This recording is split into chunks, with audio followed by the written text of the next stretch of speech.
ہم دعوت دیں گے۔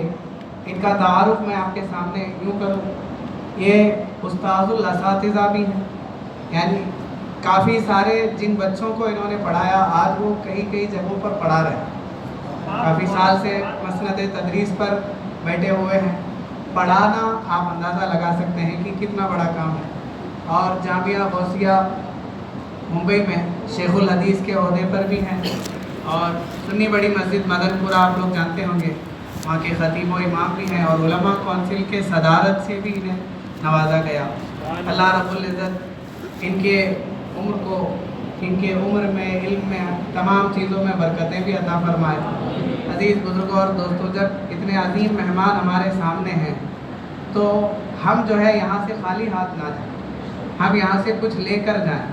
اسی لیے شاعر مشرق نے بہت ہی پیارے انداز میں کہا کہ پھول کی پتی سے کٹ سکتا ہے ہیرے کا جگر، مرد ناداں پر کلام نرم و نازک بے اثر۔ یعنی کبھی کبھی پھول کی پتی سے بھی بات ہو سکتی ہے، ایسا بھی ہو سکتا ہے کہ کوئی چھوٹی بات بھی بندے کے دل میں اثر کر جائے، لیکن نادانی کے ساتھ وہ سنتا رہے تو بہت اہم بات بھی سننے سے اسے کوئی فرق نہیں پڑتا۔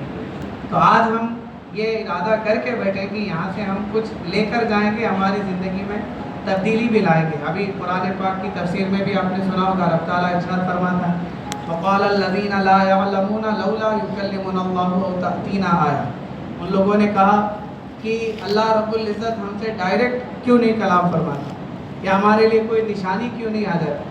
رب تعالیٰ نے فرمایا كَذَلِكَ قَالَ الَّذِينَ مِن قَبْلِهِمْ، ایسی ہی باتیں پہلے والے بھی کرتے رہے۔ تشابہت قلوبہم، دل ان کے ایک جیسے ہیں۔ قد بینا الآیات، رب تعالیٰ نے آگے کیا فرمایا، حقیقت تو یہ ہے کہ ہم نشانیوں کو بیان کر چکے، لقوم یوقنون، لیکن نشانیاں انہی کو فائدہ دیں گی جو یقین حاصل کرنے کی نیت سے بیٹھے، جو تفریح کے لیے بیٹھے، جو ایسے ہی بیٹھے کہ چلو آئے ہیں بیٹھ دیتے ہیں تھوڑی دیر، تو انہیں وہ نشانیاں کام نہیں آتی۔ تو آج ہم جو بھی سنیں گے اس پر عمل بھی کریں گے، یہی دعا بھی ہماری رہے گی کہ یا رب دل مسلم کو وہ زندہ تمنا دے جو قلب کو گرما دے، جو روح کو تڑپا دے۔ میں اسی شعر کے ساتھ حضرت اللہ مفتی زبیر احمد مصباحی صاحب قبلہ کو دعوت دوں گا اسٹیج پر وہ آئے اور اپنے ناصحانہ کلمات سے ہم سب کو نوازیں۔ نعرہ تکبیر اور رسالت کے ساتھ آپ ان کا استقبال کریں۔ نعرہ تکبیر، نعرہ رسالت، علماء اہل سنت، عرس اعلیٰ حضرت، نعرہ تکبیر، نعرہ رسالت۔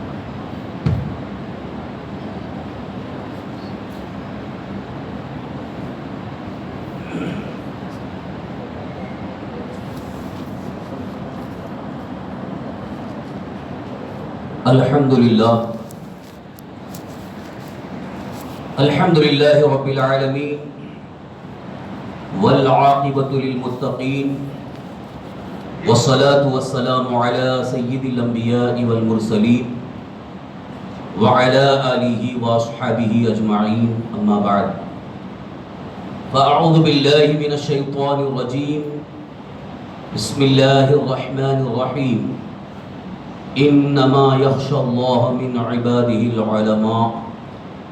صدق اللہ مولانا العظیم وبلغنا رسولہ النبی الامین الکریم، ونحن علی ذلک لمن الشاہدین والشاکرین والحمد للہ رب العالمین۔ منبر نور پر جلوہ فرما لائق عزت تعظیم و احترام علماء ملت اسلامیہ و حاضرین اجلاس، برادران اہل سنت، قابل احترام بزرگوں، دوستوں، عزیز ساتھیوں، عفت مآب، پردہ نشین خواتین اسلام، السلام علیکم ورحمۃ اللہ وبرکاتہ۔ حصول برکت کے لیے آئیے مراب مل کر انتہائی ادب احترام اور خلوص و محبت کے ساتھ ہمارے اور ساری کائنات کے مرکز عقیدت حضور سید عالم تاجدار دو عالم فخر بنی آدم سرور کائنات ارواحنا فدا جناب محمد رسول اللہ صلی اللہ تعالی علیہ وآلہ وسلم کی بارگاہ بیکش پناہ میں جھوم جھوم کر بابا بلند درود و سلام کا نذرانہ پیش کر لے پڑھیں اللہم صلی وسلم علی سیدنا مولانا محمد معدن الجود والکرم وعلی آلہ واصحابہ وبارک وسلم صلاۃ و سلاما علیک یا رسول اللہ صلاۃ و سلاما علیک یا حبیب اللہ. جان و دل ہوش و خرد سب تو مدینہ پہنچے، جان و دل ہوش و خرد سب تو مدینہ پہنچے، تم نہیں چلتے رضا سارا تو سامان گیا. عزیزان محترم، ابھی تعارف کے وقت حضرت مولانا محمد حارث مصباحی صاحب نے ہمارے حوالے سے ایک جملہ کہا، کل کسی کو اعتراض نہ ہو. علماء کونسل کی صدارت زبان سے نکل گیا، علماء کونسل میں میں شریک نہیں ہوں، البتہ سنی جمعیت العلماء میں شریک ہوں. سنی جمعیت العلماء کے ممبئی یونٹ کے صدر کی حیثیت سے منتخب کیا گیا. علماء کونسل پر اعتراض آج بھی باقی ہے، اس سے ہمیں اتفاق نہیں ہے. درود شریف پڑھ لیں. اللہم صلی وسلم علی سیدنا مولانا محمد معدن الجود والکرم وعلی آلہ واصحابہ وبارک وسلم صلاۃ و سلاما علیک یا رسول اللہ صلاۃ و سلاما علیک یا حبیب اللہ. آج کی یہ نورانی عرفانی محفل جس میں ہم اور آپ شرکت کی سعادتیں حاصل کر رہے ہیں،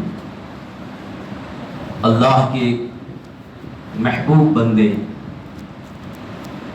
مقرب بندے، عارف باللہ، واصل اللہ، آیت من آیات اللہ، معجزۃ من معجزات رسول اللہ، اعلیٰ حضرت امام اہل سنت مجدد دین و ملت کنز الکرامت الشاہ امام احمد رضا قدس روح کی بارگاہ میں خراج عقیدت پیش کرنے کے لیے منعقد کی گئی.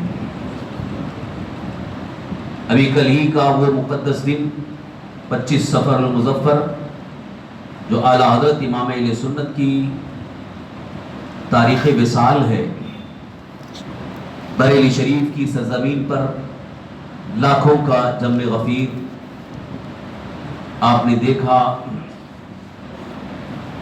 عقیدت مندوں کا ہجوم بارگاہ اعلیٰ حضرت میں حاضری کا شرف حاصل کرتا رہا. یہ اعلیٰ حضرت سے عقیدت اور محبت ہمیں کیوں ہے؟ آج ہم اعلیٰ حضرت کی بارگاہ میں یہ نذرانہ محبت، یہ خراج عقیدت کیوں پیش کر رہے ہیں؟ کون ہیں اعلیٰ حضرت؟ اعلیٰ حضرت کی شخصیت، اعلیٰ حضرت کا تعارف مجھ جیسے کم علم سے کیا ہو سکتا ہے؟ بڑے بڑے علماء، اساتین ملت اور وقت کے بڑے بڑے فقہاء اعلیٰ حضرت عظیم البرکت امام اہل سنت کی تعریف کرتے ہوئے فخر محسوس کرتے ہیں، اور تعارف کرتے ہوئے پھر بھی کہتے ہیں کہ کما قو، ہم ان کی شخصیت کو ابھی پہچان نہ سکے، اس لیے کہ اللہ تعالیٰ نے آپ کو بڑی عظیم خوبیاں عطا کی. مختلف الجہاد شخصیت کا نام اعلیٰ حضرت. اعلیٰ حضرت کو جو پڑھ لیتا ہے، اعلیٰ حضرت کی تحریروں کو انصاف کی عینت کے ساتھ جو پڑھ لیتا ہے، وہ ان کی محبت میں وارفتہ ہو ہی جاتا ہے. اس لیے کہ کسی کی شخصیت کو اگر سمجھنا ہے اس کی زندگی کو اگر سمجھنا ہے تو اس کے علمی سرمایہ کو دیکھنا پڑتا ہے. خاص طور پر ایک عالم دین اگر زندہ موجود ہے، حیات ظاہری کے ساتھ ہے، تو ان کے ساتھ بیٹھ کر ہم کلامی کا شرف حاصل کریں، گفتگو کریں، علمی بحث ہو، تب پتہ چلتا ہے کہ کتنے بڑے عالم ہیں. اور اگر ظاہری حیات کے ساتھ موجود نہیں ہیں تو پھر ان کی تحریریں، ان کی کتابیں، ان کی تصنیفات، ان کا علمی سرمایہ یہ اس بات کا غماز ہوتا ہے کہ وہ کس قدر علم کے سمندر ہیں، ان کا علم کتنا عظیم ہے. یہی وجہ ہے کہ اعلیٰ حضرت کا علمی سرمایہ آج تک لوگ پڑھ ہی رہے ہیں، مگر ابھی بھی کتابیں ختم نہیں ہوئی. تلاش کرتے کرتے 55 علوم تک مہارت تامہ کا علماء نے اتفاق ظاہر کیا، مگر محققین اور تحقیق کر کے آگے بڑھتے چلے جا رہے ہیں.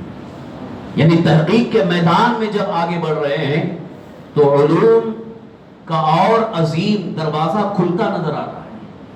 55 علوم میں مہارت تامہ حاصل ہونے کا اظہار بہت پہلے محققین نے کیا تھا، لیکن اب جو پی ایچ ڈی ہو رہی ہے، کیونکہ پی ایچ ڈی کرنے والے تحقیق ہی کرتے ہیں.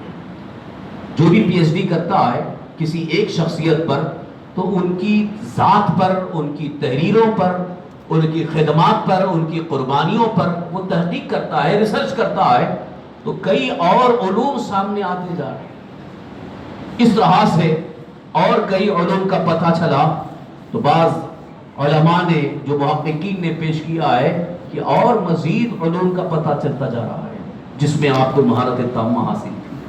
تو اس سے یہ ثابت ہوتا ہے کہ علمی شخصیت تھی اعلیٰ حضرت کی، اور ایک بہت ہی جید، بہت ہی باصلاحیت اور علم کے ایک عظیم سمندر کا نام امام احمد رضا ہے. اسی لیے کہنے والوں نے، تعارف کرنے والوں نے مختلف انداز سے تعارف کیا ہے، مگر جن کا تعارف پوری امت میں جن پر اعتماد کیا جا سکتا ہے ان کو میں آپ کے سامنے پیش کرنا چاہوں گا، جنہوں نے اعلیٰ حضرت کا کس طرح سے تعارف کیا ہے. اگر علماء کی حیثیت سے دیکھا جائے، مشائخ کی حیثیت سے دیکھا جائے، اس لیے کہ کوئی عام آدمی کسی کی تعریف کرتا ہے تو اتنی زیادہ اس کی اہمیت نہیں ہوتی ہے، لیکن جب کوئی ایک علمی شخصیت کسی کے علم کا تعارف کرے، کسی کا تعارف کرائے، انٹروڈکشن کرائے، تو پتہ چلتا ہے کہ واقعی انہوں نے ان کو محسوس کیا ہوگا، انہوں نے سمجھا ہوگا. تو صرف ہندوستان ہی کے نہیں بلکہ عرب کی سرزمین کے وہ بڑے مشائخ جن پر پورے عرب کا اتفاق رہا، محافظ کتب حرم حضرت علامہ اسماعیل رحمۃ اللہ تعالی علیہ، جو مکہ شریف کی سرزمین پر جن کی پوری زندگی گزری، بڑے عالم دین شمار کیے جاتے ہیں، وہ فرماتے ہیں کہ اعلیٰ حضرت امام احمد رضا قدس الروح سنیت کی پہچان ہے. امام احمد رضا سنیت کی پہچان ہے. حضرت علامہ اسماعیل حقی رحمۃ اللہ علیہ کیوں فرما رہے؟ اس لیے کہ انہوں نے اعلیٰ حضرت کی کتابوں کو پڑھا، اعلیٰ حضرت کی تصنیفات کو پڑھا، اعلیٰ حضرت کی خدمات کو دیکھا، اور ان کی فکروں کو سامنے رکھ کر کے محافظ کتب حرم یوں فرماتے ہیں کہ واقعی اگر سنیت کی پہچان 14ویں صدی کے دور میں دیکھنا ہو تو وہ اعلیٰ حضرت امام محمد رضا ہے. پھر انہوں نے مزید آگے یہ بھی کہا کہ اگر کسی کو پہچاننا ہو تو اس کے سامنے اعلیٰ حضرت امام احمد رضا کا نام لے لو، اگر اس کے چہرے پہ خوشی کے آثار نظر آ جائیں تو سمجھ جاؤ یہ سنی ہے، یہ سنی صحیح العقیدہ ہے. اور اگر اعلیٰ حضرت کا نام لینے کے بعد اس کے چہرے پہ تھوڑا سا زاویہ بدل جائے، چہرے کا رنگ بدل جائے، تو سمجھ جاؤ کہ یہ سنی صحیح العقیدہ نہیں ہے. یہ ہم نہیں کہہ رہے ہیں، عظیم عالم دین کہہ رہے ہیں. اور ہمارے مرشد گرامی وقار حضرت علامہ سید حسنین میاں نظمی ماروی رحمۃ اللہ تعالیٰ علیہ، جن کو نظمی میاں کے نام سے یاد کیا جاتا ہے، مارا مطہرہ کے عظیم شہزادے، انہوں نے بھی کئی بار اپنے جلسوں میں اور اپنے نعت کو پیش کرتے ہوئے یہی فرمایا تھا کہ اعلیٰ حضرت امام احمد رضا سنیت کی پہچان ہے، معیار سنیت ہے۔ اس لیے ہم کسی کو اگر پہچاننا چاہتے ہیں کہ یہ سنی ہے یا نہیں، اس کے سامنے اعلیٰ حضرت کا نام لے لیتے ہیں، اگر خوشی سے وہ جھوم جاتا ہے تو سمجھ جاتے ہیں کہ یہ سنی ہے، اور اگر بھڑک جاتا ہے تو سمجھ جاتے ہیں کہیں نہ کہیں کچھ نہ کچھ کھوٹ ہے۔ عزیزان محترم، اسی طرح سے تعارف کراتے ہوئے اور بڑے بڑے علماء، ایک شافعی عالم دین، انہوں نے اعلیٰ حضرت کو جب دیکھا تھا، جب اعلیٰ حضرت امام اہل سنت حج کے ارادے سے جب مکہ مکرمہ پہنچے، حرم شریف میں تشریف فرما ہے، اس وقت اس عظیم شافعی عالم دین نے جب دیکھا تو اسی وقت برجستہ انہوں نے کہا کہ ان کے پیشانی میں اللہ کا نور دیکھ رہا ہوں۔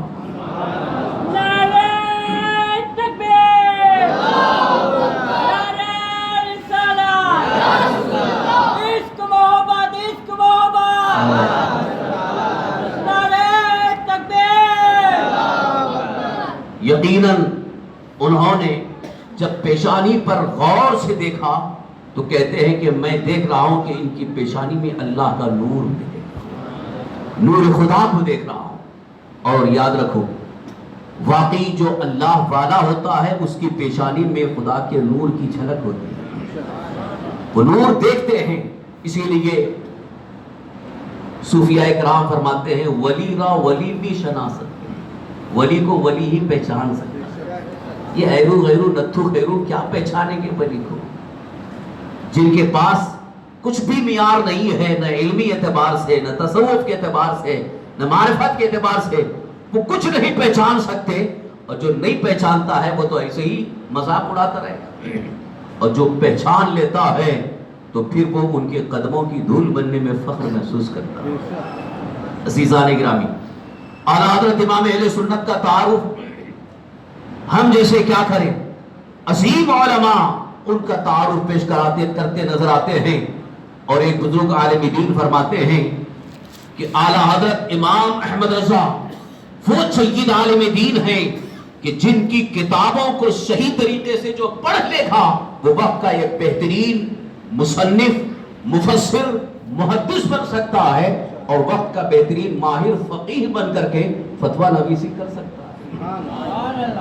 لیکن یہ شخص، اس کو اعلیٰ حضرت کی کتابوں کو پڑھنے کے لیے ان کتابوں کے ماہر استاد کی بھی ضرورت ہے۔ یہاں میں ان لوگوں سے ایک بات عرض کرنا چاہتا ہوں جو کچھ لوگ بیٹھے ہوئے غلطیاں نکالنے کے لیے بیٹھے، کہتے ہیں کہ ہم فتاوی رضویہ میں کچھ غلطیاں نکالیں گے۔ پہلے فتاوی رضویہ تو بہت دور کی بات ہے، اعلیٰ حضرت کے نعتی اشعار کو سمجھ کے بتا دوں۔ فتاوی رضویہ ایک کرامت۔ حضرت سید اشرف میاں مدد العالی یوں فرماتے ہیں، مینار قصر رضا تو بلند کافی، مینار قصر رضا تو بلند کافی ہے، تم اس کے پہلے زینے پہ ہی چڑھ کے دکھلا دو۔ فتاوی رضویہ تو ایک کرامت ہے، تم حدائق بخششی پڑھ کے دکھلا دو۔ فتاوی رضویہ ایک کرامت ہے، واقعی کرامت ہے۔ جو فتاوی رضویہ کو پڑھ لیتا ہے، فتاوی رضویہ کو پڑھنے کے بعد، اور وہ بھی ایسے عام آدمی کے بس کی بات نہیں ہے، جو ایک جید عالم، فقیہ عالم جب فتاوی رضویہ کو پڑھتا ہے وہ جھوم کر کے کہتا ہے، واقعی فقہ حنفی کا انسائکلوپیڈیا اگر دیکھنا ہو تو فتاوی رضویہ کو دیکھنا۔ تو اعلیٰ حضرت کی وہ عظیم شخصیت ہے جنہوں نے بڑا عظیم علمی سرمایہ ہمارے سامنے چھوڑ دیا ہے، ہمیں بہت بڑا علمی سرمایہ عطا فرمایا ہے۔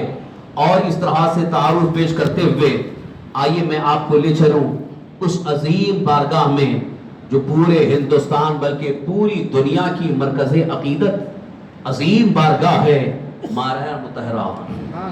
مارہ مطہرہ جو ہندوستان کی سرزمین سے، جہاں سے قادریت کی کرنیں پھوٹی ہیں، جہاں سے سلسلہ قادریت کی برکتیں پورے ہندوستان میں پہنچائی گئی، وہ مارہ مطہرہ۔ وہاں کے ایک عظیم شیخ جو اعلیٰ حضرت کے پیر و مرشد ہیں، حضور سید شاہ خاتم الاکابر سید آل رسول احمدی رضی اللہ عنہ، جب اعلیٰ حضرت امام اہل سنت مجدد دین ملت شاہ امام احمد رضا قدس سرور 22 سال کے نوجوان ہیں، اس وقت جب سید شاہ آل رسول احمدی رضی اللہ عنہ کے پاس پہنچے. کس لیے پہنچے تھے؟ مرید ہونے کے، بیعت کے لیے پہنچے تھے. لیکن جیسے ہی بیعت کے لیے پہنچے تو شیخ طریقت سید شاہ آل رسول احمدی رضی اللہ عنہ نے اعلیٰ حضرت کو مرید بھی بنایا اور اسی وقت ساری خلافتیں بھی عطا کر دی. جبکہ وہ خلافت مرحلہ مطہرہ کی خلافت عام طور پر ایسے ہی نہیں دی جاتی تھی، بڑے ہی ریاضت و مجاہدہ کے بعد خلافت دی جاتی. ریاضت و مجاہدہ کرنا پڑتا، کئی سال تک ریاضت مجاہدہ اور مشقت کے بعد تصوف کی راہ، سلوک کی راہ چلنے کے بعد جب مرشد شیخ طریقت دیکھ لیتے کہ اب ان کے قلب کے اندر وہ ظرف پیدا ہو گیا ہے، تب جا کے وہ خلافت سے نوازتے تھے. لیکن اعلیٰ حضرت جیسے ہی پہنچے ہیں فوراً مرید بھی بنا دیا اور ساری خلافتیں بھی عطا کر دی. خاندان والوں نے کہا حضور آپ کا تو یہ معمول تھا کہ جو بھی خلافت آپ جس کو دیتے تھے بڑی محنت کے بعد، مشقت کے بعد، کسی کو 11 سال، کسی کو 10 سال، کسی کو 8 سال ریاضت و مجاہدہ کے بعد آپ نے خلافت عطا کی ہے. لیکن یہ نوجوان بریلی کا جیسے ہی آیا ہے آپ نے مرید بھی بنایا اور خلافت بھی دے دی. تو اس وقت سید شاہ آل رسول احمدی رضی اللہ عنہ کا جملہ سنیے، تاریخ ساز جملہ ہے. فرماتے ہیں کہ ہاں میرے پاس جو آتے ہیں میلا کچیلا دل لے کے آتے ہیں، لہذا پہلے ان کے دل کو صاف کرنا پڑتا ہے. تو دل کو صاف کر کے دل کو چمکانے کے لیے ریاضت و مجاہدہ کی ضرورت ہوتی ہے، محنت و مشقت کی ضرورت ہوتی ہے. کئی سالوں کے ریاضت و مجاہدہ اور اللہ کی عبادت اور تصوف کی راہ میں چلنے کے بعد جب دل صاف شفاف آئینہ ہو جاتا ہے تب میں خلافت دیتا ہوں. مگر یہ نوجوان میرے پاس آیا ہے تو صاف و شفاف دل لے کر کے آیا ہے، بالکل ہی سنہرا دل لے کر کے آیا ہے. انہیں صرف اور صرف نسبت کی ضرورت تھی، میں نے وہ نسبت عطا کر دی ہے. تو اس کے بعد وہی سید شاہ آل رسول احمدی رضی اللہ عنہ یوں فرماتے ہیں کہ اب تک مجھے اس بات کی فکر تھی، مجھے اس بات کی فکر تھی کہ قیامت میں میرا مولا، میرا رب مجھ سے فرمائے گا کہ اے آل رسول میرے لیے کیا لایا، تو اس وقت میں اللہ کی بارگاہ میں کیا جواب دوں گا. ذرا رک کر کے آپ سوچئے ان کی فکر کیا تھی. عبادتیں ان کے پاس، ریاضت ان کے پاس، مجاہدہ ان کے پاس، بندگی کا خزانہ ان کے پاس، تصوف کے امام بھی ہیں، علم کے بحر ذخار بھی ہیں، شیخ طریقت بھی ہیں، اور یوں فرماتے ہیں مجھے رب کی بارگاہ میں پیش کرنے کی ایک بڑی فکر تھی. الحمدللہ آج میری وہ فکر دور ہو گئی، آج میری وہ فکر دور ہو گئی. کل میدان محشر میں میرا رب مجھ سے فرمائے گا اے آل رسول احمدی کیا لایا ہے میرے لیے، تو اس وقت میں احمد رضا کو پیش کر دوں گا.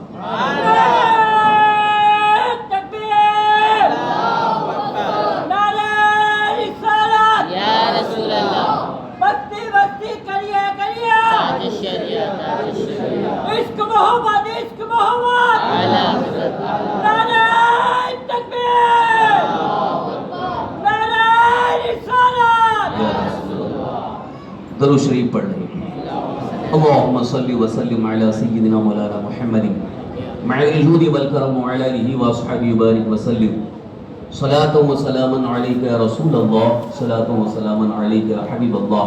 حضرات محترم، تعارف جب کسی شخصیت کا ہوتا ہے، جب کسی شخصیت کا انٹروڈکشن ہوتا ہے، تب آدمی کو ایک فکر ہوتی ہے کہ ان کی شخصیت کو ذرا پڑھے، ان کے تعارف کے مطابق ذرا ان کو جاننے کی کوشش کریں.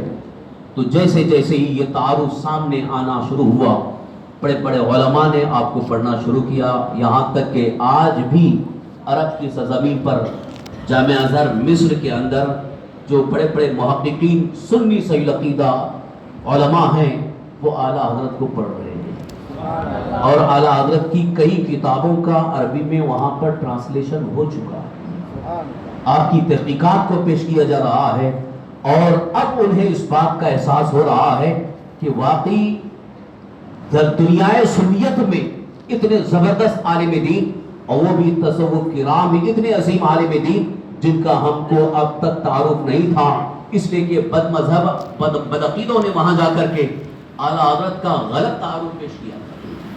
آج بھی ابھی میں تھوڑی دیر کے بعد انشاءاللہ اس عنوان کے قریب آؤں گا جو اعلیٰ حضرت کا غلط چہرہ یا غلط تعارف جو کیا گیا ہے اس کا بھرپور رد میں کر کے جاؤں گا، اس لیے کہ آج سوشل میڈیا کے ذریعے یا کچھ چھوٹی موٹی کتابوں کے ذریعے اعلیٰ حضرت کی شخصیت پر حملہ کرنے کی کچھ کوششیں، ناپاک کوششیں ہوئی ہیں، اور ان کی طرف میں چند اشارات دے کر کے ان کی تردید کر کے ان کا صحیح مدلل جواب دے کر کے جاؤں گا، اس لیے کہ جنہوں نے بھی اعلیٰ حضرت کی شخصیت پر کوئی الزام تراشی کی ہے یہ اسی صورت میں جنہوں نے صحیح طریقے سے پہچانا نہیں، جنہوں نے گہرائی میں اتر کر کے اعلیٰ حضرت کو پڑھا نہیں ہے، اس لیے وہ اس طرح کی بکواس کرتے نظر آئے۔ صرف ایک بات عرض کروں گا جس سے آپ کو پتہ چل جائے گا کہ کیسے لوگوں نے اعتراض کیا ہے۔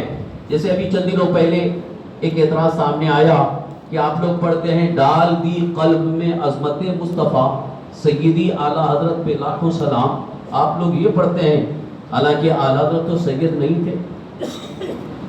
اعتراض دیکھیے، سوال دیکھیے، بھونڈا سوال ہے۔ اعتراض ہم پر یہ ہے، ہم پڑھتے ہیں ڈال دی قلب میں عظمت مصطفیٰ سیدی اعلیٰ حضرت پہ لاکھوں سلام، اب اس پر اعتراض سیدی اعلیٰ حضرت، اس کا مطلب یہ انہوں نے یہ سمجھا کہ اعلیٰ حضرت کو ہم لوگ سید کہہ رہے ہیں، اعلیٰ حضرت کو ہم سید مان رہے ہیں، جبکہ اعلیٰ حضرت سید نہیں ہے۔ ہندوستان کے عرف میں سید جسے کہا جاتا ہے وہ آل رسول جو خاندان بنو ہاشم سے ہیں، خاتون جنت فاطمہ الزہرا رضی اللہ عنہا کی اولاد سے ہیں، ان کو ہندوستان میں سید کہا جاتا ہے، یہاں کا ایک تعارف ہے، ایک عرف ہے سید صاحب۔ لیکن اصل میں لفظ سید اگر عربی کے اعتبار سے دیکھا جائے تو یہ آل رسول کے لیے فکس نہیں ہے، بلکہ سید کا معنی جو ہے آقا کا ہے۔ سید کے معنی آقا، سردار، جیسے عام طور پر عرب میں بولا جاتا ہے یا سیدی، اے میرے آقا۔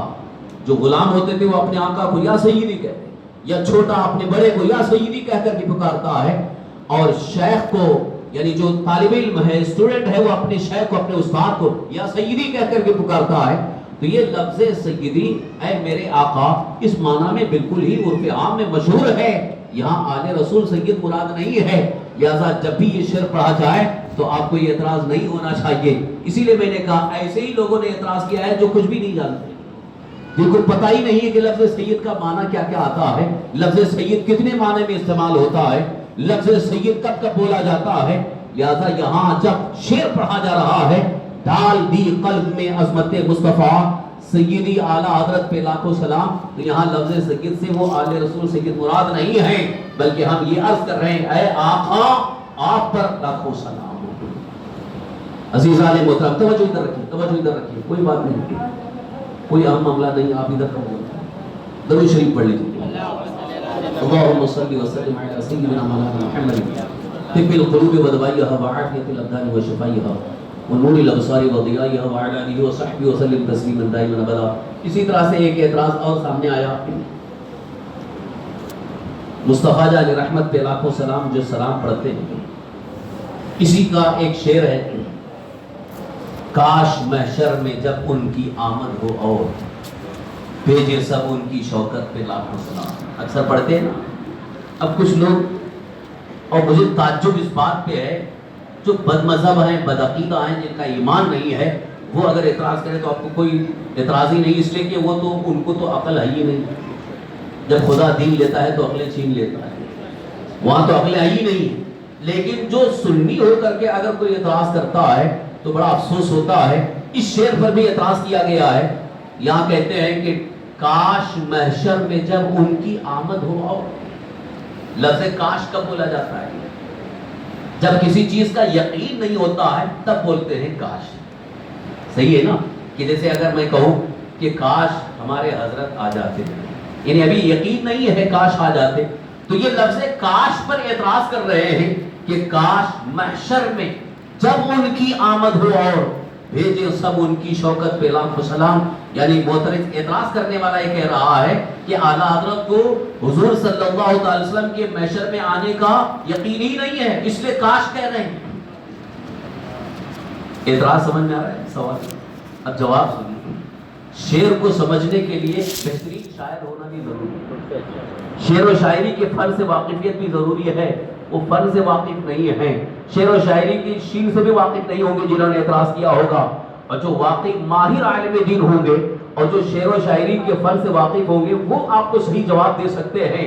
اصل میں کبھی کبھی اشعار جب ہوتے ہیں تو ایک مصرے کا دوسرے مصرے سے تعلق ہوتا ہے، ایک شعر کا دوسرے شعر سے تعلق ہوتا ہے، اور جب تک تعلق نہیں جوڑیں گے پورا معنی واضح نہیں ہوتا ہے۔ تو اعلیٰ حضرت کے اس شعر کو صرف ایک ہی شعر سے معنی نہیں پورا ہو رہا ہے، بلکہ اس کے بعد والا جو شعر ہے اس سے اس کا تعلق جڑا ہوا ہے۔ کاش محشر میں جب ان کی آمد ہو اور بھیجے سب ان کی شوکت پہ لاکھوں سلام، مجھ سے خدمت کی قدسی کہے ہاں رضا، مصطفیٰ جان رحمت پہ لاکھوں سلام۔ وہ جو مقطع کا جو شعر ہے، مجھ سے خدمت کی قدسی کہے ہاں رضا، ذرا اس کو اچھی طرح سے سمجھیں۔ مجھ سے خدمت کی قدسی، خدمت کی قدسی سے مراد کیا ہے کہ سرکار دو عالم صلی اللہ علیہ وسلم کی خدمت میں جو فرشتے ہوں گے، کیونکہ حضور کی خدمت میں فرشتے دنیاوی بھی رہے اور آج بھی جہاں سرکار دو عالم صلی اللہ علیہ وسلم آرام فرما ہیں وہاں 70,000 صبح 70,000 شام فرشتے موجود ہوں گے جو حضور کی بارگاہ میں سلام پیش کر رہے ہوں گے۔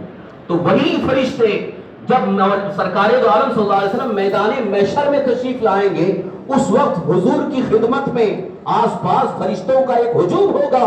تو اعلیٰ حضرت یوں عرض کر رہے ہیں، کاش محشر میں، یعنی جب میدان محشر میں جہاں سرکار دو عالم صلی اللہ علیہ وسلم کی اعلیٰ شان ظاہر ہوگی، جہاں سارے انبیاء کھڑے ہوں گے، جہاں سارے اولین و آخرین کھڑے ہوں گے اور حضور کی خدمت میں فرشتے وہاں قریب کھڑے ہوں گے، اس وقت اگر فرشتے حضور کی خدمت میں جو موجود ہیں کاش وہ مجھ سے کہیں اے رضا جو دنیا میں سلام پیش کرتے تھے یہاں بھی سلام پیش کر دو، تو میں وہاں بھی سلام پیش کروں گا، مصطفیٰ جان رحمت پہ لاکھوں سلام، شمع بزم ہدایت پہ لاکھوں سلام۔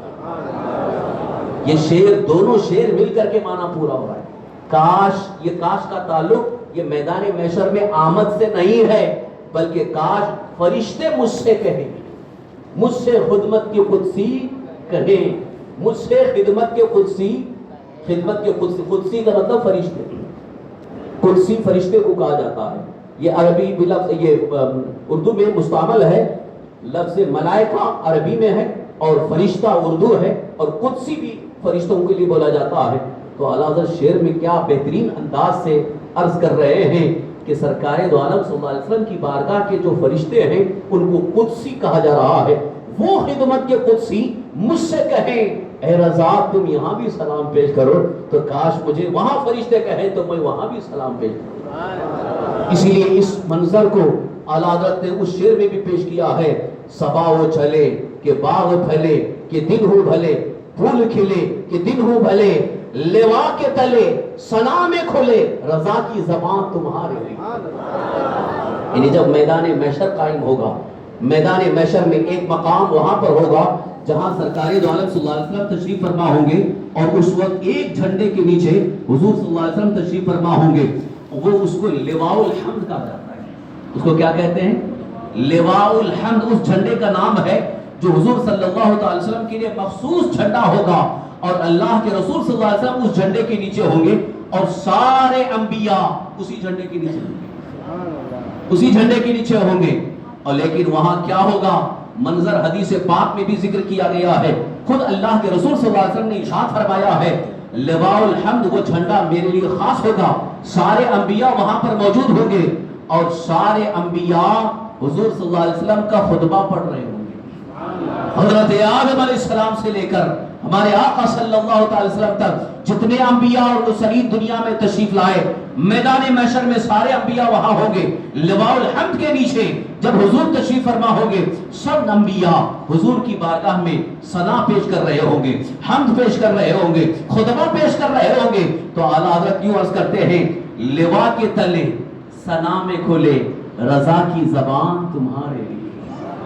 یہ اعلیٰ حضرت کا عشق رسول تھا، یہ اعلیٰ حضرت کی محبت رسول ہے کہ جس کو آپ نے اشعار میں پیش کیا ہے۔ تو اب معترض اعتراض کر کے ان پر کیچڑ اچھالنا چاہ رہا ہے، مگر یہ معاملہ ایسے ہی ہے کہ جیسے سورج کو کوئی تھوک رہا ہے، سورج کے اوپر تھوکنے والے کا کیا حال ہوگا؟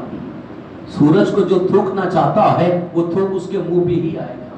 تو جو اعلیٰ حضرت کی شان میں توہین اور گستاخی کرتے ہوئے یا اعتراض کرتے ہوئے اس طرح کی بات پیش کرتا ہے، وہ اعتراض خود اسی پر جاتا ہے، یعنی اس کی جہالت ظاہر ہوتی ہے، اس کی بے وقوفی ظاہر ہوتی ہے۔ لہذا اعتراض اگر کوئی کرے پھر اس کے بعد اگر وہ علمی اعتبار سے اعلیٰ حضرت کے اشعار یا اعلیٰ حضرت کے فتاوی یا اعلیٰ حضرت کی تحریروں کو غور سے پڑھے، خود بخود وہاں اسے جواب ملتا چلا جائے۔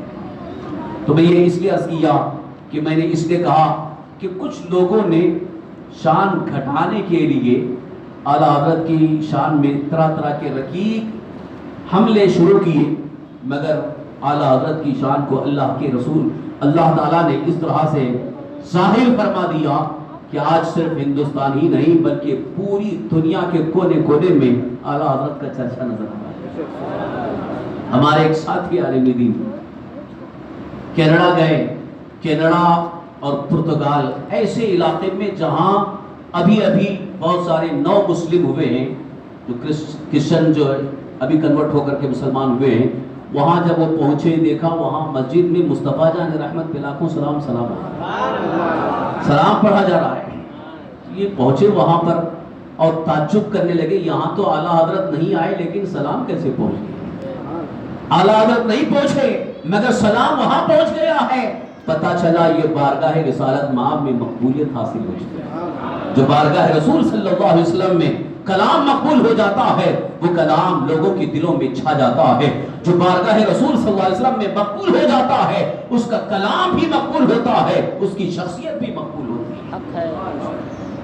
چند سال پہلے غالباً 2005 کی بات ہے، میں عمرہ کے لیے جب گیا تھا اس وقت ہماری ملاقات ایک عظیم عالم دین مولانا حیات رضا صاحب سے ہوئی، وہیں پر وہ قیام پذیر ہیں، تو ان سے ہماری گفتگو ہوئی تو انہوں نے بڑی اہم بات بتائی، آج تک میرے ذہن میں وہ بات گردش کرتی ہے۔ مولانا حیات رضا صاحب انہوں نے بتایا کہ مکہ شریف میں ایک بڑے بزرگ ہیں، پشاور کے بزرگ، ابھی ان کا وصال ہوا، ابھی چند ہی سال پہلے ان کا وصال ہوا، پشاور کے تھے، یعنی افغانستان علاقے کے، بہت بھائی کے بزرگ تھے، یہاں تک کہ عربی بڑے بڑے شیوخ ان کی تلاش میں رہتے تھے دعا لینے کے لیے کہ وہ مل جائیں، بس وہ جس کے لیے دعا دے دیتے اس کا کام بن جاتا تھا۔ وہ کوئی ایسے ڈھونگی بابا نہیں تھے، ایسے ویسے نہیں تھے، بلکہ وہ خالص بس زبان ہلا دیتے، دعا کر دیتے، کام بن جاتا۔ تو لوگ تلاش میں لگے رہتے تھے اور وہ جلدی کسی کو ملتے نہیں تھے، چھپ کے رہتے تھے، اور کہاں ان کا قیام ہے لوگوں کو پتہ بھی نہیں چلتا تھا۔ اچانک کبھی اگر عمرہ کرنے کے لیے آ گئے اور پہچاننے والے دیکھ لیے تو وہی ملاقات ہو جاتی تھی۔ تو مولانا حیات رضا صاحب کہنے لگے کہ میری تو ملاقات ایک بار ہوئی تھی، پھر اس کے بعد میں بہت کوشش کرتا رہا کہ پھر ملاقات ہو۔ کئی سالوں کے بعد اتفاق ایسا ہوا کہ ملاقات ہو گئی اور کچھ علماء بھی بیٹھے ہوئے تھے حرم شریف کے قریب ہی، میں بھی قریب گیا، دستبوسی کیا اور ان کے سامنے میں نے کہنا شروع کیا کہ حضور میں ہندوستان کا رہنے والا ہوں، اور آپ جانتے ہوں گے بریلی شریف کے قریب، یعنی وہ شاہجہاں پور کے رہنے والے، بریلی شریف کے کو جانتے ہوں گے۔ تو انہوں نے فوراً برجستہ کہا بریلی شریف مولانا احمد رضا خان صاحب، مولانا احمد رضا خان صاحب تو پشاور کے بزرگ، تو وہی مولانا حیات رضا صاحب کہنے لگے میں وہیں کے قریب کا رہنے والا ہوں، تو اعلیٰ حضرت کے بارے میں آپ کیسے جانتے ہیں؟ تو پشاور کے بزرگ فرماتے ہیں ان کے بارے میں پوچھتے، میں نے جب بھی سرکار دو عالم صلی اللہ علیہ وسلم کے روضے اقدس کے سامنے جب بھی میں نے مراقبہ کیا ہے تو میں نے صدیقین کی فہرست میں ان کا نام دیکھا ہے۔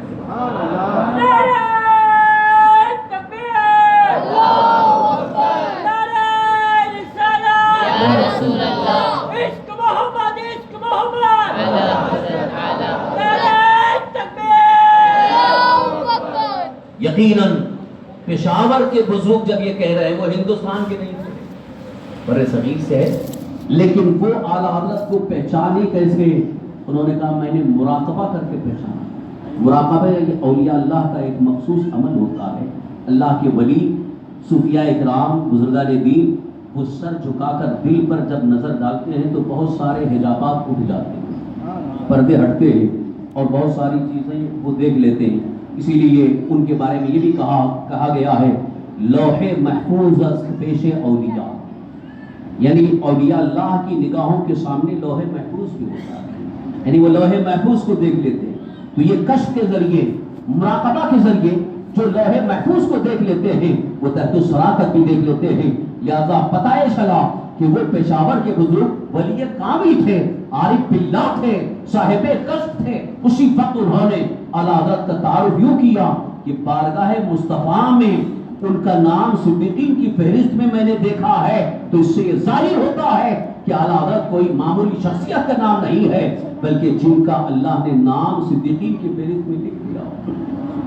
اسی لیے اتنی مقبولیت ان کو حاصل ہوئی، اتنی شہرت حاصل ہوئی، اتنی مقبولیت حاصل ہوئی. آج دنیا کے کونے کونے سے آواز آ رہی ہے، ملک سخن کی شاہی تم کو رضا مسلم. جس سمت آ گئے ہو سکے بٹھا دیے ہیں، ڈال دی قلب میں عظمت مصطفیٰ. سنگلی اعلیٰ حضرت کے لاکھوں سلام. عزیزان محترم، اعلیٰ حضرت کی خدمات کو اگر میں کئی اعتبار سے پیش کرنا شروع کروں تو کئی قسم کی خدمات آپ کی ہیں. یوں تو مختصر وقت میں ان ساری خدمات کو پیش نہیں کیا جا سکتا.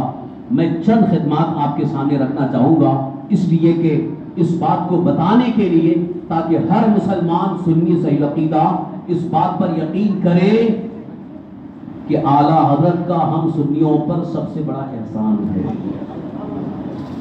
سنیوں پر احسان عظیم ہے. اس کو کوئی اگر نہیں مانتا ہے تو یہ اس کا اپنا قصور ہوگا، ورنہ یقین کے ساتھ میں اللہ کے گھر میں بیٹھ کر بڑی ذمہ داری کے ساتھ عرض کر رہا ہوں کہ ہر سنی پر اعلیٰ حضرت کا ایک بہت بڑا احسان ہے. اور جو ان کے احسان کو مانتا ہے، ان کی بارگاہ میں خراج عقیدت پیش کرتا ہے، یقیناً وہ احسان مند ہے. اور جو کچھ اور کہتا ہے تو احسان فراموش ہی ہو سکتا ہے، اس لیے کہ اعلیٰ حضرت کی خدمات کو فراموش نہیں کیا جا سکتا ہے. عزیزان محترم، آئیے میں آپ کو لے چلوں اعلیٰ حضرت کی ان خدمات کی ایک جھلک کی طرف کہ سب سے پہلے تو یہ بات سمجھنے کی کوشش کریں کہ اعلیٰ حضرت امام اہل سنت الشاہ امام احمد رضا قدسہ ایک بہت بڑے عالم دین کا نام ہے. معمولی انسان نہیں، ایک بہت بڑے عالم دین. اور عالم دین کی فضیلت کیا ہوتی ہے قرآن کریم سے پوچھو. اللہ تعالیٰ نے قرآن مقدس میں ارشاد فرمایا انما یخشی اللہ من عبادہ العلماء. اللہ سے صحیح معنوں میں ڈرنے والے عالم ہی ہوتے. علماء کا تعارف، ایک عالم دین کا تعارف، انٹروڈکشن قرآن کریم میں اللہ تعالیٰ نے یوں ارشاد فرمایا انما. یہ انما حسر کے لیے آتا ہے، یعنی ڈرنے والے تو عالم ہی ہیں. انما یخشی اللہ، بے شک اللہ سے ڈرتے ہیں عالم ہی. اب یہ وجہ کیا ہے، ایک مستقل ٹاپک ہے، اس کی طرف اگر چلے تو ٹاپک دوسرا آ جائے گا. تو تعارف اللہ تعالیٰ کی طرف سے یوں ہو رہا ہے کہ اللہ سے ڈرنے والے عالم ہی. اور ایک دوسرے مقام پر اللہ تعالیٰ نے علماء کی شان کو یوں ارشاد فرمایا یرفع اللہ الذین آمنوا منکم والذین اوتوا العلم درجات. اللہ تعالیٰ تم میں ایمان والوں کو بلند فرماتا ہے اور علم والوں کو درجوں بلند فرماتا ہے. یعنی جن کو اللہ تعالیٰ علم دین عطا فرماتا ہے ان کے درجے بلند فرماتا ہے. تو یہ بھی ایک طرح کا تعارف ہے. تو ادھر تو اللہ تعالیٰ نے علماء کا تعارف یوں فرمایا کہ صحیح معنوں میں اللہ کا خوف، اللہ کی خشیت، اللہ کا ڈر رکھنے والے عالم ہی ہیں. اور دوسرے مقام پر ارشاد فرما رہا ہے کہ ہم اللہ تعالیٰ یوں ارشاد فرما رہا ہے کہ علم والوں کو ہم درجوں بلند فرماتے ہیں. یعنی بلندی، عظمت، بڑائی اللہ تعالیٰ کی طرف سے انہیں عطا کی جا رہی ہے. اور ایک مقام پر اللہ تعالیٰ نے قرآن پاک میں یہ بھی ارشاد فرمایا هل يستوي الذين يعلمون والذين لا يعلمون، کیا علم والے اور بے علم برابر ہیں؟ یعنی دونوں برابر نہیں ہو سکتے.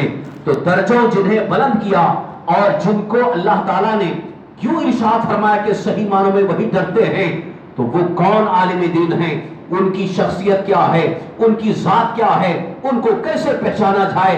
اب اس کو حدیث پاک کی روشنی میں سمجھے. اللہ کے حبیب ہمارے آقا حضور سرور کائنات صلی اللہ تعالی وسلم یہ ارشاد فرماتے ہیں علماء امتی کانبیاء بنی اسرائیل.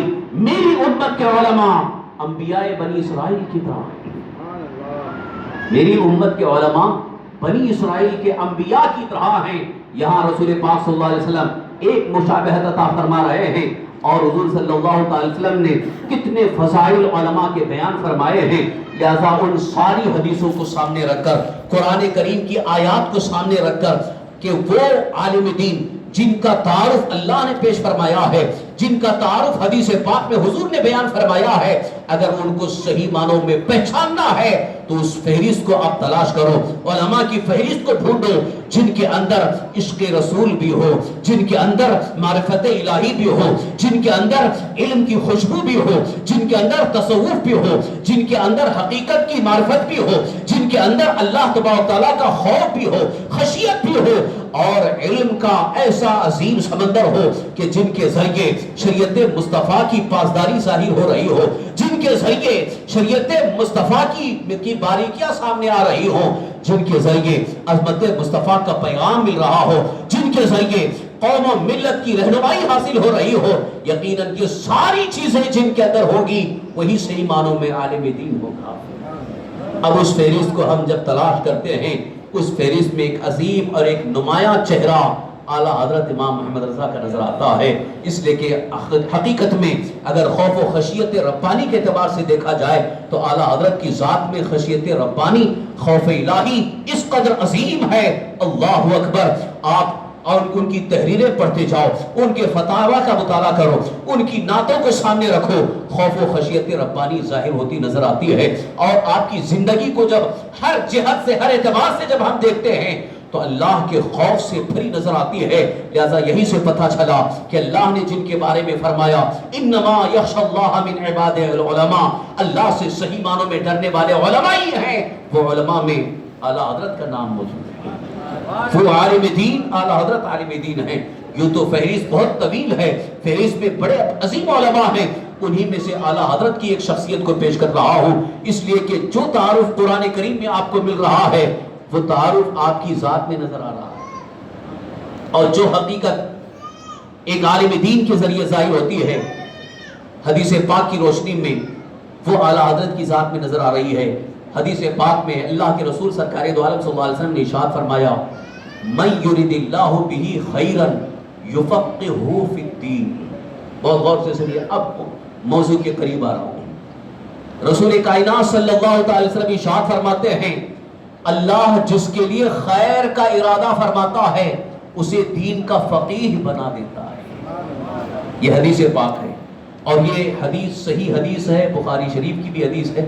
رسول کائنات صلی اللہ علیہ وسلم ارشاد فرما رہے ہیں، بہت غور سے سنیے، اب یہ بہت کام کی بات عرض کر رہا ہوں، اور یہ ہمیشہ آپ کو کام آنے والی چیز ہے۔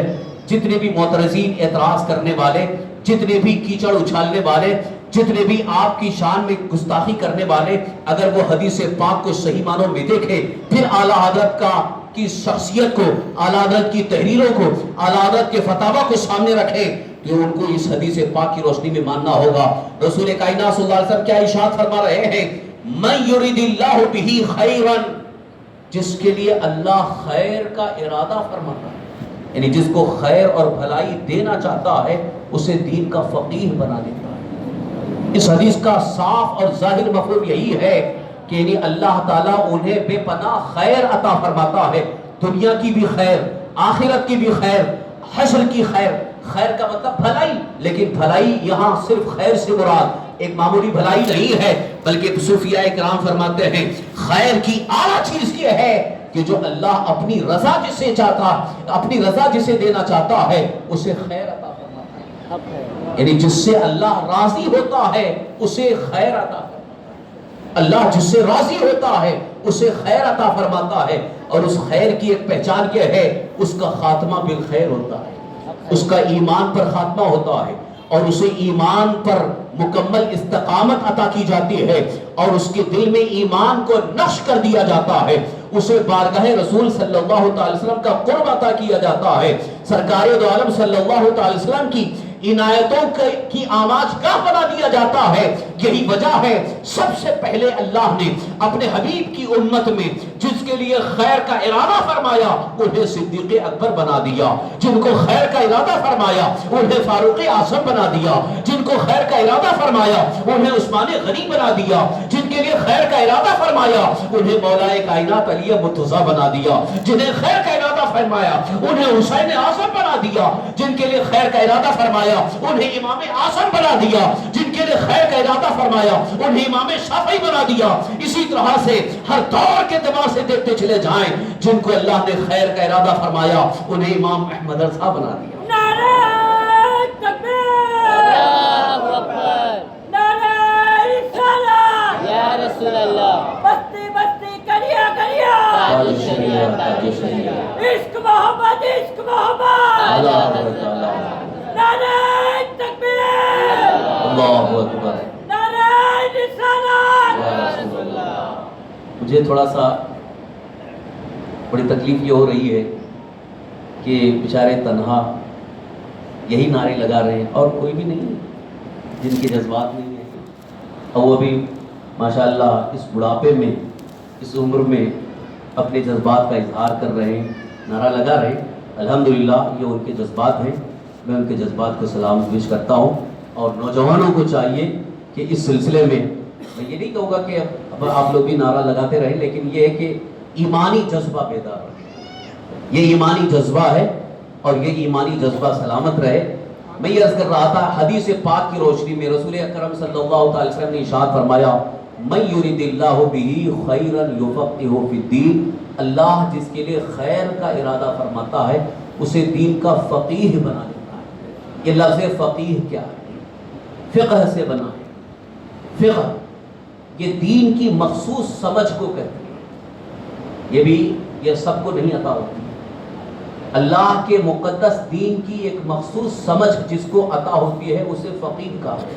یہ آسان تعریف کر رہا ہوں, ویسے تو اصطلاحی اعتبار سے اور جو علماء فقہا کے اعتبار سے اس کی بہت طویل تفصیل ہے, تشریح ہے. میں ایک آسان انداز میں آپ کو سمجھانے کے لیے کہ جو قرآن و حدیث کی روشنی میں, یعنی کتاب اللہ, سنت رسول اللہ کی روشنی میں, اجماع امت کی روشنی میں جو دین کو صحیح طریقے سے سمجھ پائیں اور قرآنی آیات کی روشنی میں مسائل کو نکال کر کے بتا دیں کہ نماز کا مسئلہ کیا ہے, روزے کا مسئلہ کیا ہے, زکوٰۃ کا مسئلہ کیا ہے, حج کا مسئلہ کیا ہے, میراث کا مسئلہ کیا ہے. اس لیے کہ یہ جتنے فرائض ہیں, چاہے نماز ہو, روزہ ہو, زکوٰۃ ہو, حج ہو, میراث ہو, نکاح ہو, طلاق ہو, جتنے احکام ہیں ان کے ہزاروں لاکھوں مسائل. صرف نماز کی بات اگر کروں تو نماز کے کئی لاکھ مسئلے ہیں. خالی بس صرف نماز جو آپ دیکھ رہے ہیں یہ صرف یہی نماز نہیں, اس کے بہت سارے مسائل ہیں کہ نماز کے لیے وضو بھی ہے, نماز کے لیے طہارت ہے, نماز کے لیے شرطیں ہیں, پھر ان کے کئی مسائل ہیں, فرائض ہیں ان کے کئی مسائل ہیں, فرض کی کیسے ہونی چاہیے, کس انداز سے ہونا چاہیے, اگر یہ ہو گیا تو کیا ہوگا, نماز میں یہ چیز آ گئی تو نماز ہوگی کہ نہیں, کب سجدہ سہو واجب ہے, بہت سارے مسائل ہیں. اب آپ مجھے بتائیے سارے مسئلے مسائل کیسے حل ہوں گے, کہاں سے اخذ کیے جاتے ہیں؟ یہ کتاب اللہ سے, سنت رسول اللہ سے, اجماع امت سے. تو یہ مسئلوں کا استنباط کرنا, مسئلے نکالنا, یہ ہر ایرو غیرو نتو خیرو کا کام نہیں ہے, یہ کام ہے فقیہ کا. یہ فقہا کی ذمہ داری ہوتی ہے, کیونکہ اللہ تعالیٰ انہیں ایک مخصوص سمجھ عطا فرماتا ہے اور اس خداداد سمجھ کے ذریعے وہ قرآنی آیات کی روشنی میں مسائل کو نکال کر کے بتا دیتے ہیں کہ نماز کے فرض ہونے کا مسئلہ یہ ہے تو قرآن کریم کی اس آیت سے ثابت ہے, حدیث پاک سے ثابت ہے. رمضان کے روزے اگر فرض ہیں تو قرآن کریم کی اس آیت سے ثابت ہے, حدیث پاک سے ثابت ہے. لہذا یہ احادیث کریمہ قرآن کریم کی آیات سے جو ثبوت پیش کر رہے ہیں, یہ کام کس کا ہے؟ فقیہ کا کام. تو انہی کے بارے میں رسول پاک صلی اللہ علیہ وسلم نے ارشاد فرمایا, اللہ جسے خیر کا ارادہ فرماتا ہے اسے دین کا فقیہ بنا دیتا ہے. تو فقیہ جب ہو جاتے ہیں تو یہ سمجھ جاؤ کہ اللہ نے ان کے لیے خیر کا ارادہ فرمایا, یعنی انہیں خیر عطا فرمایا. اور قرآن کریم میں ایک مقام پر اللہ تعالیٰ نے یہ بھی ارشاد فرمایا, وَمَنْ يُؤْتَ الْحِكْمَةَ فَقَدْ أُوتِيَ خَيْرًا كَثِيرًا, جسے حکمت عطا کی گئی اسے خیر کثیر عطا کیا گیا. بے حد بے پناہ اسے خیر عطا کیا گیا. یعنی اللہ تعالیٰ نے جسے دین کی سمجھ عطا کر دی, جسے حکمت عطا فرمائی, جسے فقہ کی صلاحیت عطا فرمائی, ان کو اتنا خیر عطا فرما دیا کہ وہ دنیا کی بھی ان کے پاس خیر ہے, آخرت کی بھی خیر ہے, وہ دنیا میں بھی کامیاب ہے, آخرت میں بھی کامیاب ہے, وہ بارگاہ الہی میں بھی مقبول ہے, وہ بارگاہ رسول میں بھی مقبول ہے. لہذا انہیں فقیہ کہا گیا ہے. فقیہ اگر تلاش کریں, صحابہ میں بھی آپ کو فقیہ ملیں گے, تابعین میں بھی فقیہ ملیں گے, تبع تابعین میں بھی فقیہ ملیں گے, لیکن جب تلاش کرنے والوں نے فقہا کو تلاش کیا ہے تو ان کے چیدہ چیدہ مخصوص نام سامنے آتے ہیں. صحابہ کرام میں بھی سارے صحابہ فقیہ نہیں تھے, سارے صحابہ فقہا نہیں تھے, فقیہ چند ہی صحابہ تھے. ان میں سے 4 مشہور ہیں, حضرت عبداللہ ابن عمر, حضرت عبداللہ ابن زبیر, حضرت عبداللہ ابن مسعود, حضرت عبداللہ ابن عباس رضی اللہ عنہما. یہ 4 صحابہ بڑے مشہور فقہا تھے جن کو اللہ تعالیٰ نے فقہ کی صلاحیت عطا فرمائی. صحابیت کا درجہ وہ ان کا اپنا یقیناً اونچا درجہ ہے, اس کے ساتھ ساتھ فقہ کی بھی صلاحیت اللہ نے انہیں عطا فرمائی. اسی طرح سے تابعین میں بھی فقہا رہے, تبع تابعین میں فقہا رہے, یہاں تک کہ امام اعظم ابو حنیفہ, امام مالک, امام شافعی, امام احمد بن حنبل رضی اللہ عنہ, یہ جو 4 امام ہیں یہ بھی فقہا ہیں, ان کو بھی اللہ نے فقہ کی صلاحیت عطا فرمائی. اسی طرح سے ہر دور میں جب دین کی خدمت کی ضرورت پیش آئی تو فقہ کی صلاحیت اللہ نے عطا فرمائی. تو انہی فقہا میں ایک عظیم نام اعلیٰ حضرت امام احمد رضا قدس روح کا ہے. اس لیے کہ اعلیٰ حضرت کو یا رسول اللہ, عشق محبت, عشق محبت, اعلیٰ حضرت, نعرہ تکبیر, اللہ اکبر. اعلیٰ حضرت امام احمد رضا قدس روح فقیہ تھے. فقہ اگر سمجھنا ہو تو جو فقہا ہیں, یعنی جو جن کو خاص فقہی صلاحیت حاصل ہے, ان سے اگر پوچھا جائے کہ اعلیٰ حضرت کی فقاہت کیا ہے, الحمدللہ آپ کو یہ سن کر کے بڑی خوشی ہوگی کہ یہ جب علماء کا سیمینار ہوتا ہے, خاص طور یہ عام علماء نہیں بلکہ جو مفتیان کرام ہوتے ہیں, نئے نئے مسائل کے لیے جب بیٹھتے ہیں, آپس میں بیٹھ کر کے کسی ایک مسئلے کے حل کے لیے قرآن و حدیث کی روشنی میں, تو اس وقت جب تلاش کرتے ہیں مسئلے کا حل تو سب کی نگاہ جا کر کے ٹھہرتی ہے اعلیٰ حضرت کی تحریروں پر, فتاوی رضویہ پر, اور وہیں سے حل ملتا ہے, وہیں سے اشارہ ملتا ہے, وہیں سے جواب ملتا ہے.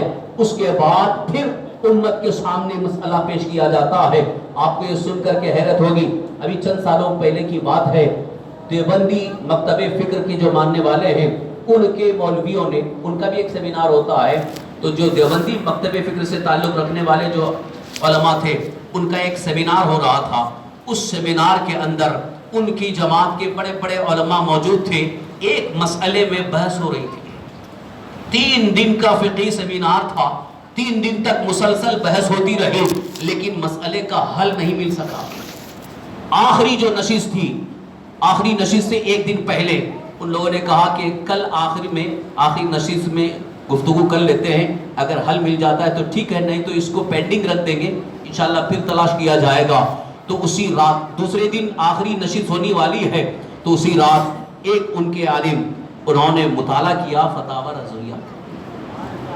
فتاوی رضویہ کو جب انہوں نے تلاش کیا تو انہیں فتاوی رضویہ میں اس کا حل مل گیا. تو دوسرے دن جب نشست ہوئی, سیمینار میں سب علماء آئے اور جب گفتگو شروع ہوئی, پھر بحث ہونے لگی, تو اس عالم دین نے یہ کہنا شروع کیا, ہم لوگ 3 دن سے بحث کر رہے ہیں, اس مسئلے کو مولانا احمد رضا خان صاحب نے 50 سال پہلے لکھ دیا ہے. ان کی زبانی کہہ رہا ہوں. پھر جب ان کی آنکھیں کھلی اور دیکھا انہوں نے, اور جب فتاوی رضویہ کو پڑھا, تب ان کو یقین ہو گیا واقعی ان سے بڑا فقیہ ہندوستان میں نہیں ہے. نعرہ تکبیر, نعرہ رسالت, یا رسول اللہ, عشق محبت, عشق محبت, نعرہ تکبیر. تو یہ فقہ کی شان, فقہی بصیرت اس کو کہتے ہیں کہ بہت سارے اہم مسائل, جیسے ایک مسئلہ میں آپ کے سامنے پیش کر رہا ہوں, زکوٰۃ فرض ہے, زکوٰۃ فرض ہے, کس کس مال پر زکوٰۃ فرض ہے، کتنی مقدار پر زکوٰۃ فرض ہے، کتنا مال ہوگا تو کب زکوٰۃ فرض ہوگی، کس کے اوپر فرض ہے، کس کس مال پر فرض ہے، سونے چاندی کے علاوہ بہت سارے نصاب ہیں ان پر زکوٰۃ فرض ہے کہ نہیں، اور کب کتنی مقدار ہو تو زکوٰۃ فرض ہے. اس کے ہزاروں لاکھوں مسائل ہیں. اور جب مسائل بیان کرنے کی بات آتی ہے تو اس وقت لوگوں کو پتہ چلتا ہے کہ شریعت میں کتنے مسائل ہیں. ابھی لوگوں کو کچھ پتہ ہی نہیں ہے کہ کتنے مسئلے ہیں، لیکن جب گفتگو شروع ہوتی ہے، مسائل جب بیان کیے جاتے ہیں، تب سمجھ میں آتا ہے ارے اتنے مسائل ہیں. اللہ اکبر. تو زکوٰۃ کے متعلق ایک مسئلہ سامنے آیا کہ کرنسی نوٹ کی زکوٰۃ ہے یا نہیں، کرنسی نوٹ کی زکوٰۃ ہے یا نہیں. اس مسئلے میں یہاں کے علماء جو دیوبندی فکر سے تعلق رکھنے والے وہ بھی پریشان تھے، وہی اس کے بارے میں جس کے بارے میں نے کہا، اور عرب کے علماء میں بھی بحث چل رہی تھی. اس وقت پھر جب اعلیٰ حضرت امام اہل سنت کی جب کتابوں کا مطالعہ کیا گیا تب انہیں فتاوی رضویہ کے اندر ایک رسالہ ملا. اعلیٰ حضرت نے تو پوری کتاب لکھ دی ہے، پورا رسالہ لکھ دیا ہے. اس رسالے کا نام ہے کفل الفقیہ الفاہم فی احکام قرطاس الدراہم. اس رسالے کو پڑھنے کے بعد تب پتہ چلا کہ معاملہ آج سامنے آ رہا ہے، اور بہت پہلے اعلیٰ حضرت امام محمد رضا نے پہلے ہی مسئلہ لکھ دیا ہے، کتاب میں حل پیش کر دیا ہے، اس کے متعلق قرآن و حدیث کی روشنی میں دلیلیں پیش کر دی ہیں. عزیزان محترم، یہ شان اعلیٰ حضرت ہے. اسی طرح سے حضور صلی اللہ تعالی وسلم کی شان کی بات آئی ہے، شان مصطفیٰ کی بات آئی ہے، تو اس وقت کچھ لوگوں نے شان مصطفیٰ کو گھٹانے کے لیے طرح طرح کی باتیں پیش کی تھی. یہاں تک کہ رسول کائنات صلی اللہ تعالی وسلم کو علم غیب حاصل ہے یا نہیں، یہ موضوع بحث بن گئی بات. اس بات کو کچھ لوگوں نے خاص طور پر جو دیوبندی فکر سے تعلق رکھنے والے ہیں انہوں نے کہنا شروع کیا کہ سرکار دو عالم صلی اللہ علیہ وسلم کو علم غیب نہیں ہے، کیونکہ ان کے مولویوں نے کتاب میں یہاں تک لکھ دیا تھا کہ ان کو تو پیٹ پیچھے کی خبر نہیں، معاذ اللہ رب العالمین، پیٹ پیچھے کی خبر نہیں. آپ سوچئے کہ جو یہ کہہ رہا ہو پیٹ پیچھے کی خبر نہیں ہے تو اس کا کیا مطلب ہے؟ یعنی وہ صاف کہہ رہا ہے کہ انہیں علم غیب نہیں ہے، علم غیب حاصل نہیں ہے. جب یہ بات سامنے آئی ہے اور ان کی کتابوں کی تحریریں سامنے آئی ہیں تو اس وقت اعلیٰ حضرت امام اہل سنت کا قلم اٹھتا ہے. آپ نے کتابیں لکھی، ایک عظیم کتاب لکھی ہے جس کا نام ہے الدولۃ المکیہ بالمادۃ الغیبیہ، جو کہ مکہ شریف میں آپ نے 8 گھنٹے میں کتاب لکھ کر کے امت مصطفیٰ کو پیش کیا ہے. اس لیے کہ وہ بھی علم غیب سے انکار کی بات تھی. وہاں پر آپ کے سامنے یہ مسئلہ پیش کیا گیا تھا کہ آپ کہتے ہیں کہ رسول اللہ صلی اللہ علیہ وسلم کو علم غیب حاصل ہے اور ہم کو تو کہیں دلیل نہیں ملی ہے، ہم اس بات کو ماننے کے لیے تیار نہیں ہیں. اس وقت اعلیٰ حضرت نے یہ فرمایا مجھے وقت دیا جائے، میں ایک نہیں بلکہ ہزاروں دلیلیں پیش کر سکتا ہوں. اس وقت اعلیٰ حضرت امام اہل سنت نے مکہ معظمہ میں جب حج کے لیے گئے تھے اس وقت علالت کی حالت میں 8 گھنٹے کے اندر ایک کتاب لکھی ہے جس کا نام ہے الدولۃ المکیہ بالمادۃ الغیبیہ. اس کتاب کے اندر آپ نے بے شمار دلیلیں قرآن و حدیث کی روشنی میں پیش کر دی. اب جب کتاب سامنے آئی اس وقت کے جو گورنر تھے شریف مکہ، ان کے سامنے آپ نے کتاب پیش کیا تو شریف مکہ نے اس وقت کے سارے علماء کو بلایا کہ آؤ احمد رضا نے کتاب لکھ کر کے پیش کیا ہے، اب اس کے بارے میں دیکھیں گے کہاں تک انہوں نے صحیح لکھا ہے. تو پورے علماء وہاں پر جمع ہوئے. شریف مکہ جو اس وقت کے جو گورنر تھے ان کے سامنے آپ نے کتاب پیش کیا تھا. جب کتاب پڑھی جانی شروع ہوئی سارے علماء بیٹھے ہوئے اور شریف مکہ سن رہے ہیں، کتاب پڑھی جا رہی ہے، اعلیٰ حضرت کی دلیلیں پڑھتے جا رہے ہیں یہاں تک کہ جب پوری کتاب پڑھ کر کے ختم ہو گئی تو شریف مکہ جو مکہ کے گورنر تھے انہوں نے زانوں پر ہاتھ رکھ کر کے، زانوں پر ہاتھ مار کر کے کہا واللہ یعطی، اللہ انہیں عطا فرماتا ہے اور یہ لوگ منع کرتے ہیں کہ قسم خدا کی رسول اللہ صلی اللہ علیہ وسلم کو علم غیب حاصل ہے. تو حضور صلی اللہ تعالی وسلم کے علم غیب کی جب بات آئی تھی، ثبوت پیش کرنے کی بات آئی تھی تو اعلیٰ حضرت نے صرف زبانی نہیں بلکہ قلم کے ذریعے، تحریر کے ذریعے، کتاب کے ذریعے پوری امت کو ایک جواب دے دیا ہے کہ رسول اللہ صلی اللہ علیہ وسلم کو علم غیب حاصل ہے. اور اسی کو آپ نے شعر میں یوں پیش کیا ہے اور کوئی غیب کیا تم سے نہاں ہو بھلا، جب نہ خدا ہی چھپا تم پہ کروڑوں. آپ ذرا سوچئے اعلیٰ حضرت نے ہم پر کتنا بڑا احسان کیا ہے یہاں علم غیب مصطفیٰ کو ثابت کرنا مقصد کیا تھا؟ یہاں ہمارا ایمان بچانا تھا. اگر ہم بھی یہ کہتے معاذ اللہ ان کو پیٹ پیچھے کی خبر نہیں تو گیا ایمان گیا. معاذ اللہ رب العالمین. کبھی مت کہنا پیٹ پیچھے کی خبر نہیں. اگر اس طرح کہہ دیا تو ایمان چلا جائے گا. اس لیے کہ قرآن سے ثابت ہے, حدیث مصطفیٰ سے ثابت ہے کہ رسول پاک صلی اللہ علیہ وسلم کو علم غیب حاصل ہے. مجھے افسوس ہوتا ہے, حیرت ہوتی ہے جو قرآن پڑھتے ہیں اور کہتے ہیں علم غیب نہیں ہے. ایک عام انسان کو اگر بتا دیا جائے قرآن پاک میں, کیا آپ نے نہیں پڑھا ہے؟ اللہ تعالیٰ ارشاد فرماتا ہے وَعَلَّمَكَ مَا لَمْ تَكُنْ تَعْلَمْ وَكَانَ فَضْلُ اللَّهِ عَلَيْكَ عَظِيمًا. اللہ ارشاد فرماتا ہے آپ کو سب کچھ سکھا دیا جو آپ نہیں جانتے تھے.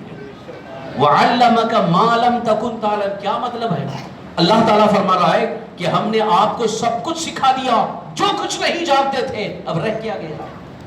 ما لم تکن تعلم, جو نہیں جانتے تھے ہم نے آپ کو سکھا دیا. یہ اللہ تعالیٰ خود فرما رہا ہے کہ ہم نے حضور اپنے نبی صلی اللہ علیہ وسلم کو سب کچھ سکھا دیا ہے. اب ادھر ادھر سے لے کے آ رہے ہیں, یہ نہیں بتائے, وہ نہیں بتائے, فلاں موقع پہ نہیں بتائے. ارے کسی موقع پر کوئی چیز نہ بتانا یہ علم غیب کی نفی نہیں ہے. بہت ساری مصلحتوں کی بنیاد پر کئی چیزیں نہیں بتائی گئی, لہذا نہ بتانا یہ علم غیب کی نفی نہیں ہے. جیسے ایک بات پیش کی جاتی ہے دیوبندیوں کی طرف سے کہ قیامت کے علم کے بارے میں جبریل امین علیہ السلام نے جب پوچھا تھا قیامت کب آئے گی, تو رسول اللہ صلی اللہ علیہ وسلم نے بتایا نہیں قیامت کب آئے گی, بلکہ نشانیاں بتا دی. تب وہ بیوقوف یہ سمجھ رہے ہیں کہ علم غیب کا علم نہیں, یا قیامت کا علم نہیں تھا اس لیے نہیں بتائے. یا نہ بتانا یہ علم غیب کی نفی نہیں ہے, بلکہ حضور صلی اللہ علیہ وسلم کو نہ بتانے کا حکم ہے. جہاں بتانے کا حکم ہوتا ہے وہاں رسول اللہ صلی اللہ علیہ وسلم بتا دیتے ہیں کہ کب کیا ہونے والا ہے. جو 1400 سال پہلے میرے آقا صلی اللہ علیہ وسلم نے بتایا تھا آج وہ ہماری نگاہوں کے سامنے موجود ہے. حضور نے بہت پہلے بتایا تھا کیا کیا ہونے والا ہے, نشانیاں تو آپ کو بتا دی, یہ بھی تو علم غیب ہے. آئیے اگر آپ یہ کہتے ہیں کہ پیٹ پیچھے کی خبر نہیں ہے تو حدیث پاک پڑھو, صحیح بخاری شریف کو دیکھو. رسول کائنات صلی اللہ علیہ وسلم جنگ بدر کے موقع پر میدان بدر میں حاضر ہیں. 313 صحابہ اس وقت جنگ کے لیے حاضر ہیں, اور کل جنگ ہونے والی ہے. ایک دن پہلے اللہ کے رسول سرور کائنات صلی اللہ علیہ وسلم اپنی انگلی سے لکیر کھینچ کر کے بتا رہے ہیں کہ کل ابو جہل یہاں پر مارا جائے گا, عتبہ یہاں مارا جائے گا, شیبہ یہاں مارا جائے گا. یعنی کل جو قتل ہونے والے ہیں, کل جو مارے جانے والے ہیں, ان کے بارے میں حضور پہلے ہی بتا رہے ہیں. اب آپ بتائیے یہ علم غیب نہیں ہے؟ یہی تو علم غیب ہے کہ جو کل مارے جانے والے, یعنی کل کون کہاں مرے گا یہ تو علم اللہ کا خاص ہے, مگر حضور نے بتا دیا. صحیح بخاری شریف میں موجود ہے. پھر کیوں کہتے ہیں پیٹ پیچھے کی خبر نہیں ہے؟ یہی اعلیٰ حضرت نے ہمیں ثابت کر کے بتا دیا. یہ مت کہو کہ پیٹ پیچھے کی خبر نہیں, بلکہ یہ کہو کہ اللہ تعالیٰ نے آپ کو سب کچھ علم عطا فرما دیا ہے. علم ما کان و ما یکون بھی عطا فرما دیا ہے. اور کوئی غیب کیا تم سے نہا ہو بلا, جب نہ خدا ہی چھپا تم پہ کروڑ درود. عزیزان محترم, وقت کی قلت دامنگیر ہے, اس لیے اس گفتگو کو سمیٹتے ہوئے اعلیٰ حضرت امام عشق و محبت کی ایک عظیم خدمت آپ کے سامنے پیش کر رہا ہوں. الحمدللہ ان کی اس خدمت نے پوری سنیت کو زندہ رکھا ہے. ان کی اس خدمت عظیمہ نے پوری سنیت کو پورے دنیا کے سامنے پیش کیا ہے. سنیت اس کا نام نہیں ہے کہ صرف کلمہ پڑھ کر کے رسول اللہ صلی اللہ علیہ وسلم کو اللہ کا رسول مان لے, بلکہ سنیت اس کا نام ہے کہ رسول اللہ صلی اللہ علیہ وسلم کا کلمہ بھی پڑھے اور رسول اللہ صلی اللہ علیہ وسلم کو با اختیار مانے. سنیت اس کا نام ہے. اگر کلمہ پڑھ رہا ہے اور کہے انہیں کسی چیز کا اختیار نہیں ہے, وہ سنیت نہیں ہے, وہ اہل سنت و جماعت کا عقیدہ نہیں ہے, صحابہ کا عقیدہ نہیں ہے, وہ قرآن سے ثابت نہیں ہے, حدیث مصطفیٰ سے ثابت نہیں ہے. لہذا سنیت نام اس چیز کا ہے جو رسول پاک صلی اللہ علیہ وسلم کو مختار کل مانے, صاحب اختیار مانے.